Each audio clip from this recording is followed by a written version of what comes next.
শুরু করা হয়েছে। আম্মু তো রান্না শুরু করে দিয়েছে। আজকে আম্মু মুরগির মাংস রান্না করবে। ফ্রাই প্যানে পেঁয়াজ, মরিচ আর তেল দিয়ে দেওয়া হয়েছে। এখানে পিকুর খাবার সেদ্ধ করে নিয়েছি। পিকু মাছের চেয়ে মাংস খেতে বেশি পছন্দ করে। আসসালামু আলাইকুম এভরিওয়ান, কেমন আছেন আপনারা সবাই? আশা করি আপনারা খুব ভালো আছেন। আমরা আলহামদুলিল্লাহ ভালো আছি, মানে আগের থেকে ভালো আছি আর কি। তো অনেকটাই আমাদের জ্বর ভালো হয়েছে। এখন আম্মু মাংস ধুয়ে নিচ্ছে। এদিকে তো পেঁয়াজ মরিচ ভাজা হচ্ছে।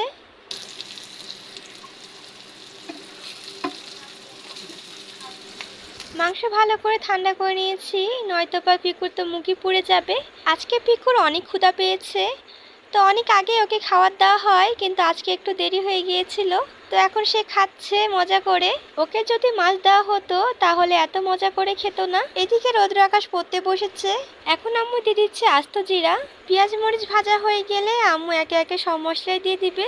এখন দিয়ে দিচ্ছে আদা রসুন বাটা।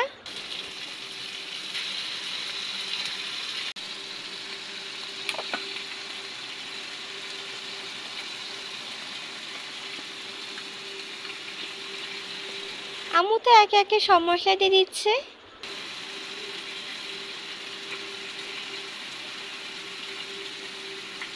মশলা কষানোর জন্য সামান্য পরিমাণে পানি দেওয়া হলো। তো এখন ভালো করে মশলা কষে নিবে।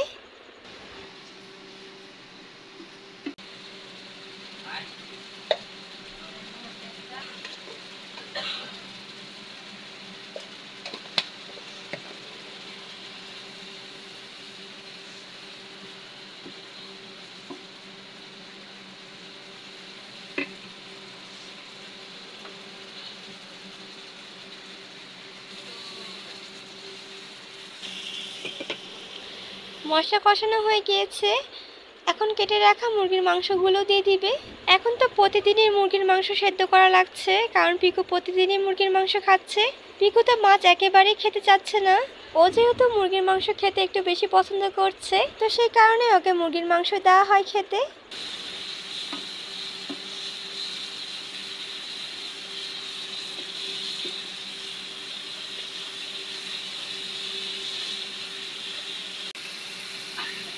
এখন দিয়ে দিল মুরগির মশলা।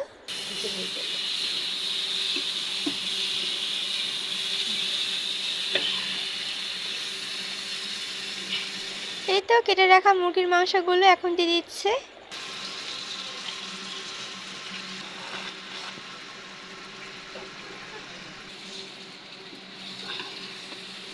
সবগুলো মুরগির মাংস তো দেওয়া হয়ে গিয়েছে। এখন মুরগির মাংস সহকারে ভালো করে কষে নিতে হবে।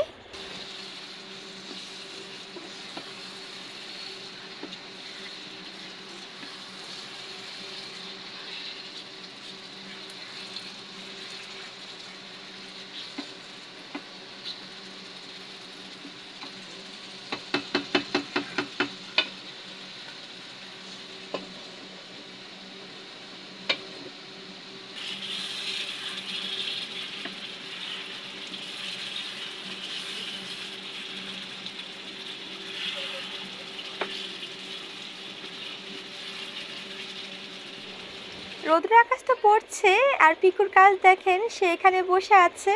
ও মা, ও তো এখন রোদ্র আকাশের কাছে চলে গেল। ও তো আজকে থেকে মনে হয় পড়া শুরু করলো। তো ভালোই হলো, তিনজন এখন একসঙ্গে পড়বে। পিকু তো খাতার ওপর থেকে নামছেই না, সে তো মনোযোগ সহকারে পড়াশোনা করছে। তিনজনকে একসঙ্গে দেখতে ভালোই লাগছে। যাই হোক, ওরা পড়াশোনা করুক, আমি যাই রান্নার দিকে। এই তো আমি রান্নার দিকে চলে এসেছি। এখনো তো মাংস কষানো হচ্ছে।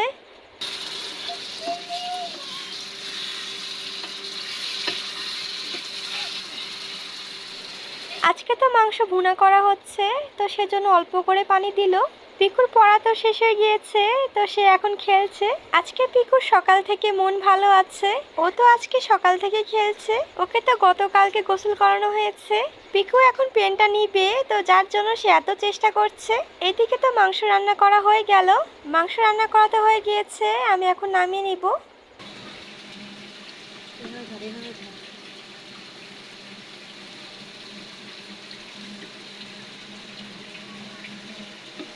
এই তো আমরা দুপুরের খাওয়া দাওয়া করতে বসে গিয়েছি। আর এদিকে পিকুও বসে আছে। পিকুর তো খাওয়া দাওয়া অনেক আগেই হয়ে গিয়েছে।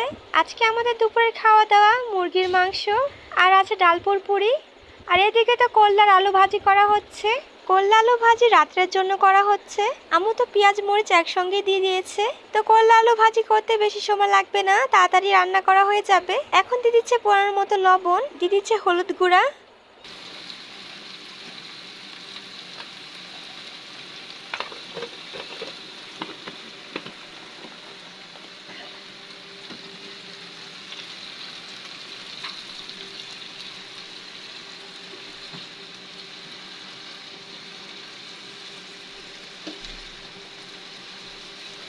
এখন আম্মু নেড়ে দিচ্ছে।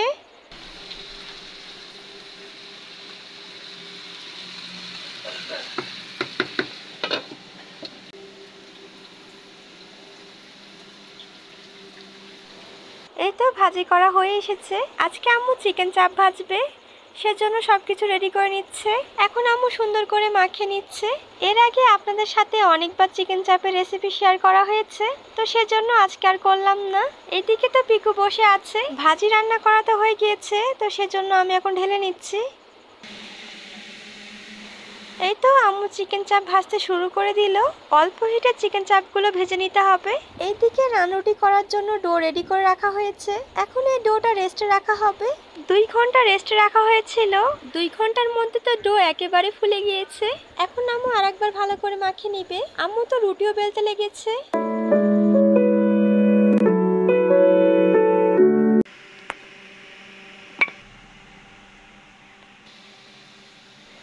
আজকে আম্মু বড় বড় করে নানরুটি বানাবে। আম্মু তো সবগুলো নানরুটি বেলে নিয়েছে। এই তো এখন নানরুটি বানানো হচ্ছে। নানরুটিগুলো তো অনেক সুন্দরভাবে করা হচ্ছে।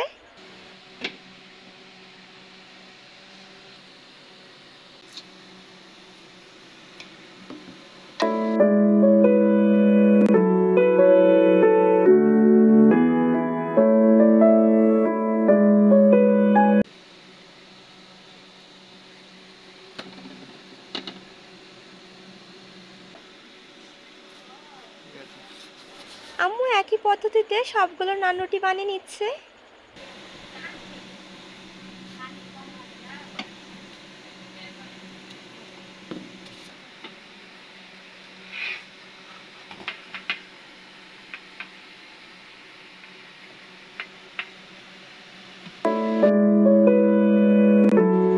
সবকিছু তো রেডি করে নেওয়া হয়েছে। আমরা এখন নানরুটি খাবো। নানরুটির সাথে তো চিকেন চাপ আর মিওনিজও আছে। আজকের ভিডিও আমি এখানেই শেষ করছি। সবাই ভালো থাকবেন, সুস্থ থাকবেন, আমাদের সাথে থাকবেন। আল্লাহ হাফেজ।